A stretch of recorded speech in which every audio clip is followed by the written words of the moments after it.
Hello, I'm here to present my study on poppin analysis in heat-affected zone at very heated loads. So in piping industry, safety is a very big concern, and the reason for safety being a very big concern is that when a pipeline fractures or fails to function and fails to perform what it is designed for, what happens is that there is a huge environmental impact when it leaks the material that it is transporting, like the natural gas or crude oil or anything of that sort. So the safety concern has actually pushed the research in the direction of improving the material that is being used, and the cost involved in the piping fracture or the whole piping technology as such is very paramount. So various firms have developed piping standards that are established for different piping companies and material manufacturers to adhere to and get their materials tested so that it is suitable to be used in particular conditions. And for testing of these materials, different fracture toughness tests are developed. For these fracture toughness tests, there are various fracture toughness tests such as CTOD tests and choppy tests and all. And the primary test that we are going to focus on for my study is crack tip opening displacement. And crack tip opening displacement, as the name suggests, is that in this specimen it is subjected. We take the specimen that is to be tested and subject it to a 3-point bending test. 1, 2, and 3, the 3 points that it is having contact in, and we place a clip gauge which measures the displacement at 2 points. It touches the tip of the notch, and the notch is an artificial notch that is created by us on the material, and when we subject the bending force on this, it gets deflected and the crack propagates, the crack expands, and the clip gauge reads the displacement that occurs at that tip. Then that suggesting the name crack tip opening displacement. And this is a destructive testing, and this is a bending testing apparatus. It could also be subjected to tensile loads. And so this comparison of CTOD values will give you an idea about the fracture toughness of various materials. And so one of the next main criteria of a pipeline is the welding. As the pipeline would have kilometers of welds in it, the welding operation and the kind of weld toughness the material has is really important. So a pipeline is made by welding a sheet of material into a cylindrical shape and having a seam weld, and different cylinders are joined together in girth welds to form a continuous pipeline. So the amount of welding that goes into a transcontinental pipeline, you could imagine the kind of welding that would be required for that. So the welding being a very weak link in the whole thing is very key area to be analyzed.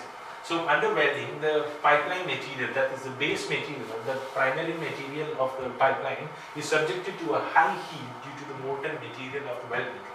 And the neighboring structure near to the weld metal would undergo transformation in microstructure, causing a heat-affected zone. That is the change in material microstructure because of the high heat of weld metal.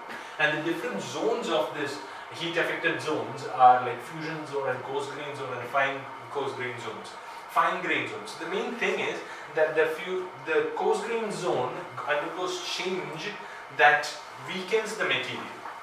Coarse grain zone is actually having a very coarse grain structure which weakens the material. So the thing is that when your crack propagates to the coarse grain zone, it acts as a brittle material. So in brittle fracture, the crack propagates very instantly, causing a load drop.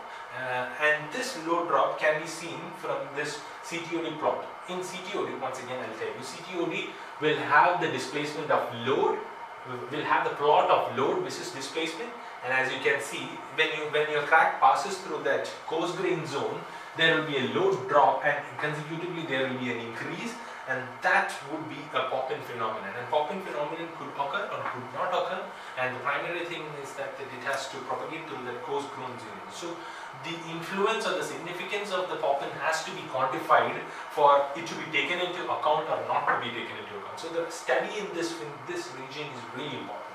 So the various literatures that I went through and looked into had various studies based on the strain-based analysis of pipe that took into consideration the reeling forces and seismic forces that act on the pipe, and different weld configurations have been explored in those regions, and the microstructure study of heat-affected zones has been done, the kind of change that it goes into while welding, and the kind of what happens if you vary the heat input in a particular weld or particular position of welding has been looked into.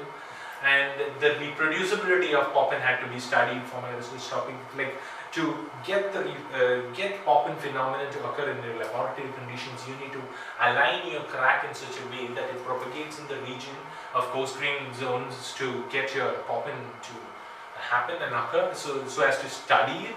So all these literatures had to be taken into concern to come to my research topic. And my research topic is primarily on the girth weld of ENGG851 pipe. That is, two pipes are joined together circumferentially welded. That is the girth weld of ENGG851 pipe. ENGG8 is a widely used material for piping industry, especially in the Chinese industry where lots of piping is involved. So the girth weld of ENGG8 pipe is welded under varying heat input. So the temperature of the torch or the kind of heat input that is provided at welding is varied from low heat input test of 0.8 kilojoule per annum to high heat input welding of 4 kilojoule per annum. And then those different heat inputs, various samples of different heat input welds, in that we'll be taking samples from these welds at different points, as I said, that the weld metal. So you could see these lines in the welding region.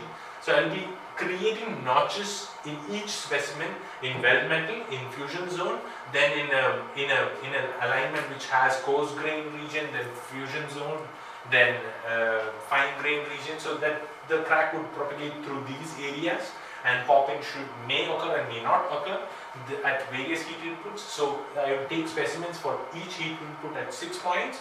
So then in total there will be 24 specimens, and we will analyze the popping on these subjects. So the kind of experimental apparatus that I will be using for this test would be a 3-point bending test that I had explained earlier.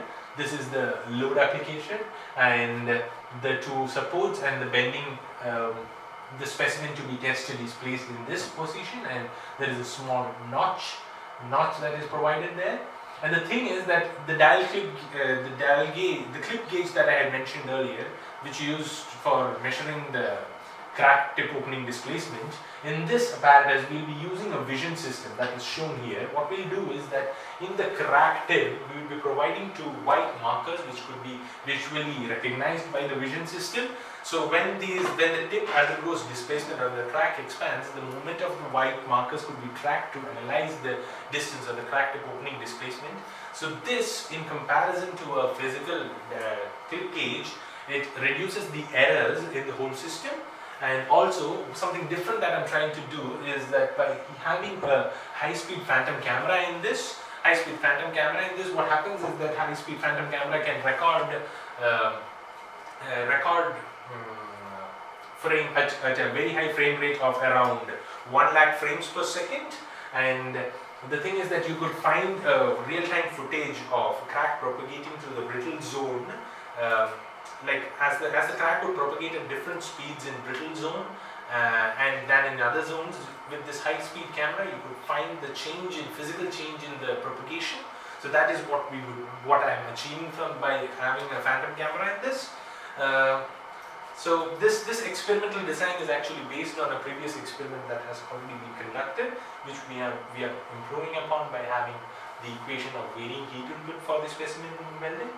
And the various advantages of this being that the non-contact displacement measuring, that is the vision system, is an improvement over the physical one, as I had said earlier, and the speed footage would give you a quantifiable, comparable physical view of the crack propagation, and the experimental atlas would add to the future research based on the popping analysis and all.